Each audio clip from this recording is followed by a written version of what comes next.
हिंदू धर्म ग्रंथों और मान्यताओं के अनुसार पाप मुक्ति के अनेक साधन बताए गए हैं, जैसे गंगा स्नान, पाप मोचनी एकादशी। समझना, गंगा पाप का नाश करती, इसमें संशय नहीं। लेकिन पाप की प्रवृत्ति, गंगा नहा के आए फिर 100 पाप कर लिए, फिर गंगा नहा के आए फिर 100 पाप कर लिए, तो हाथी स्नान हुआ, हाथी स्नान किया, सूंड से धूल डाल लिया, तो स्नान का मतलब क्या हुआ?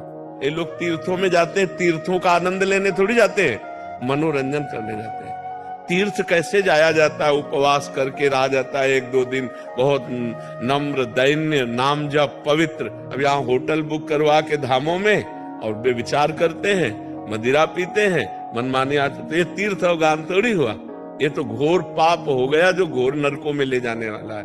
आजकल हरिद्वार, काशी, वृंदावन लोग भाव से तो 2-4 आते होंगे, नहीं तो मनोरंजन करने आते हैं। तो हमें चाहिए भगवान का नाम स्मरण करते हुए तीर्थ अवगाहन करें, या खेती किसानी करें, या व्यापार करें, या नौकरी करें, वो सब समान है।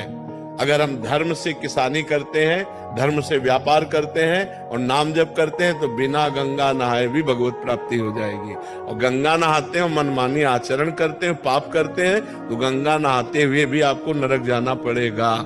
पक्की बात समझ लो। महाराज जी कह रहे हैं कि मतलब क्या पाप मुक्ति इतनी सहज और सरल है? हाँ है, क्यों नहीं। रुई का ढेर पहाड़ लगा हो, एक दिया सलाई काफी है।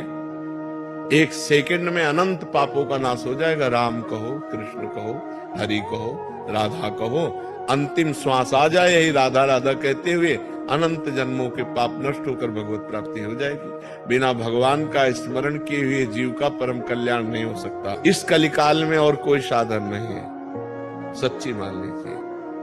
एक ही साधन है, हरिर नामयु, हरिर नामयु, हरिर नामयु केवलम, कलौ नास्तेव, नास्तेव, नास्तेव गति अन्यथा।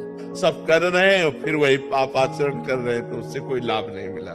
तो हमारे जो सदग्रंथों का लक्ष्य है वो है भगवान का स्मरण, अखंड स्मृति, हरिशरणम हरिशरणम, राधा राधा राधा। अगर ये है तो सब फल मिल गया, नहीं तो सो सब धर्म कर्म जर जाओ, सो सब धर्म कर्म जर जाओ, जहां न राम पद पंकज भाऊ। जोग कुजोग ज्ञान अज्ञानु, जहां नहीं राम प्रेम प्रधानु। अगर भगवान के चरणों में प्रेम नहीं तो जोग कुजोग है, वो ज्ञान अज्ञान है, वो धर्म कर्म आग लग जाए। जिसमें भगवान के नाम में न प्रेम हो, भगवान के चरणों में न प्रेम हो।